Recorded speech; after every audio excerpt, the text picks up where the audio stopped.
Stone Cold Prose, building better words. When I was working down in Culver City on a Call of Duty game trailer, I went outside to watch the launch of the latest SpaceX rocket.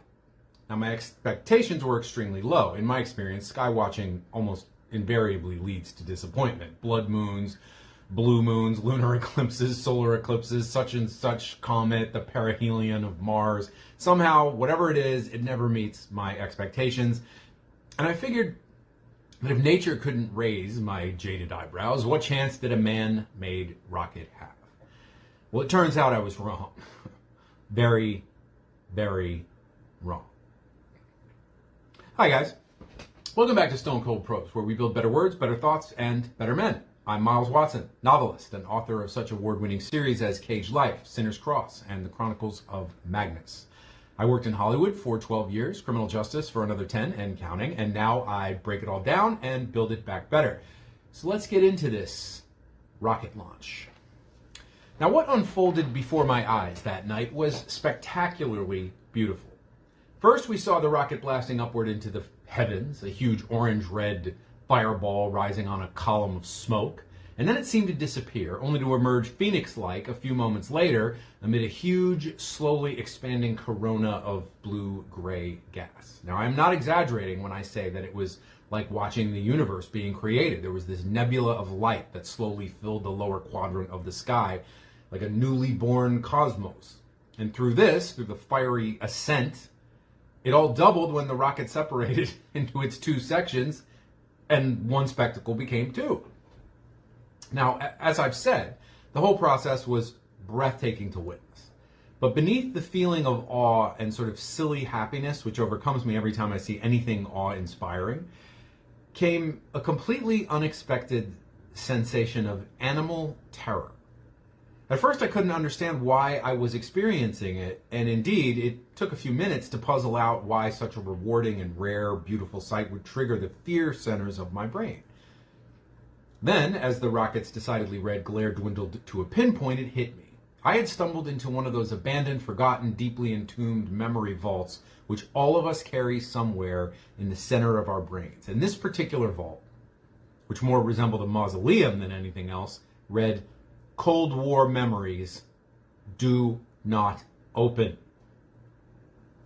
When I first saw daylight in 1972, the Cold War was already a quarter century old, and it showed every sign of either lasting forever or ending with a bang. Neither outcome was particularly attractive. Endless continuation meant endless tension, endless fear, and perhaps worst of all, an endless sensation of futility. When you think the world may blow itself to bits at any moment, the idea of long-term planning vis-a-vis your own life seems pointless. Indeed, though I was by no means part of the punk movement of the day, the attitude I had during my later childhood and early teenage years was essentially a punk attitude. It was apathetic, nihilistic, and angry. It was best summed up by the lyrics of Mayhem's 1982 song, Choke. I don't know why you're trying, give up. You know you're gonna die, give up. It's all a stupid joke, give up. I want to see you choke, choke, choke. Mushroom cloud in the sky, pass the bottles, see the city fry, load the gun, aim it at your head, pull a trigger, you're better off dead. As you can see, there's an inherent contradiction in being placed between these two millstones on the one side, waiting for something you don't want to happen, but which you feel is inevitable. So you wish they'd just push the button and get it the frick over with, and on the other, hoping like hell you'd never wake up to see the mushroom cloud in the sky, since it would not only mean your own destruction, but that of everyone you knew, and indeed the entire world itself. In his minor masterpiece, Coming Up for Air, George Orwell's protagonist George Bowling tells the reader that the unique feature of growing up during the late Victorian, early Edwardian era in Britain was the belief people had back then that their society would last forever. They themselves would die, but British society would not. It took the bloody balls up of the First World War to shake that belief, but even then the idea that Britain might be physically destroyed, wiped out, annihilated was beyond them. For no weapons existed or even could be imagined back then that could achieve this. Having been born decades after the fictitious George Bowling, I did not have that luxury. I knew even as a child that there were something like 13,000 nuclear missiles sitting in silos all over the planet, primed, ready, and waiting to do their part into turning this green and verdant planet upon which I resided into a radioactive cinder hanging in space. There was literally no escape from this knowledge. It was everywhere. It was in magazines, it was in comic books, it was in newspapers, on television and film, in the table talk of my parents, even in the most casual entertainment imaginable. It was for the most part the background music to our daily lives, but the music never switched off. And every now and again, some incident would ratchet up the tension still further and make me wonder if the day hadn't arrived at last that I'd go outside and see rocket contrails streaking across the Maryland sky.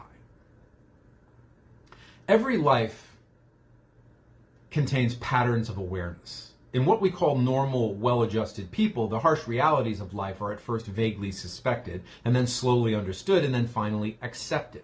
This process is gradual, and in a prosperous country like America, often takes several decades, with the very toughest lessons reserved for middle age. In my particular case, this awareness was accelerated, partially by some unhappy school experiences beginning around the age of 10, but perhaps just as much by the overall atmosphere that came with living next to Washington, D.C. at the height of the Cold War. While still a young boy who did not grasp very much, I understood most intimately the meaning of Yeats' infamous poem, Second Coming. Turning and turning in the widening gyre, the falcon cannot hear the falconer. Things fall apart, the center cannot hold. Mere anarchy is loosed upon the world. The blood-dimmed tide is loosed, and everywhere the ceremony of innocence is drowned. The best lack all conviction, while the worst are full of passionate intensity.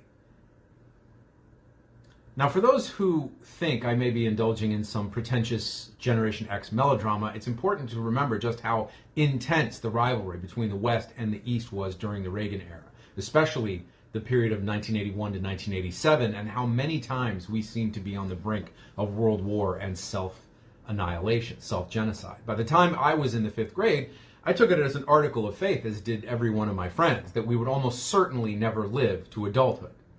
And I have a vivid memory of expressing gratitude that we resided so close to the White House and the Pentagon. I knew none of us would suffer when the war began. How could we, when literally hundreds of Soviet warheads were trained on our very households?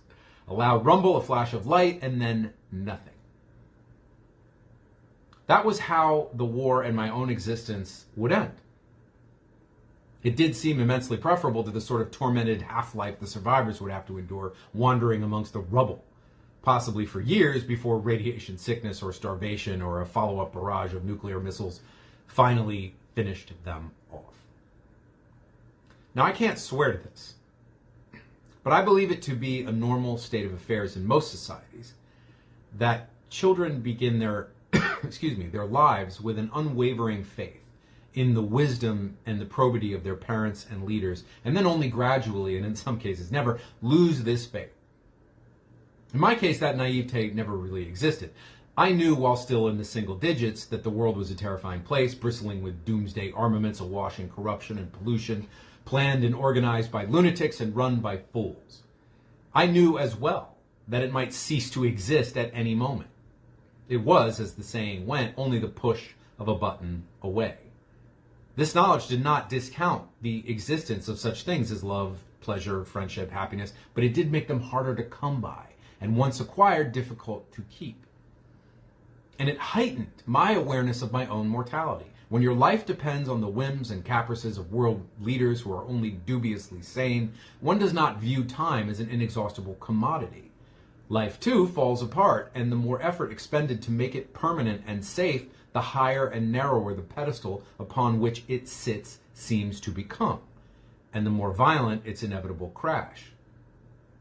So I believed, anyway, when I was a child. Perhaps it was not a coincidence that this period is when I first picked up a pen and began to explore the world around me through fiction. For me, then as now, writing was not merely a way to vent creativity or exercise control, but to come to terms with a universe governed by the one-way flow of time. And what is time, after all, but entropy? And what is entropy but things falling apart?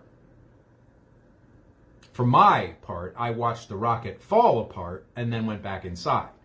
I was still bewitched by the beauty of what I'd seen and still trembly from having unwittingly opened a vault of old childhood fears. Sitting down in front of my laptop, I thought about the apocalyptic nature of the stories I've been writing lately. In a sense, they're an acknowledgement that the world is a place where chaos and ruin are easier to come by than order and sensibility and stability. But in another sense, they're a middle finger extended at time and his hatchet man, entropy. Because you see, just because things fall apart doesn't mean I want them to.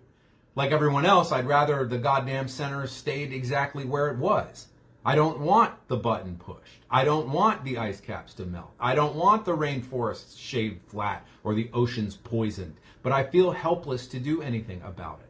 I'm one man, not a terribly significant one at that, and certainly not one with any financial power to speak of. Much of the punk attitude which I formed as a 12-year-old has returned to me against my will as an adult and until I saw that rocket without my knowledge. I realize I'm angry and seized by a sense of futility and at the same time fatalistic.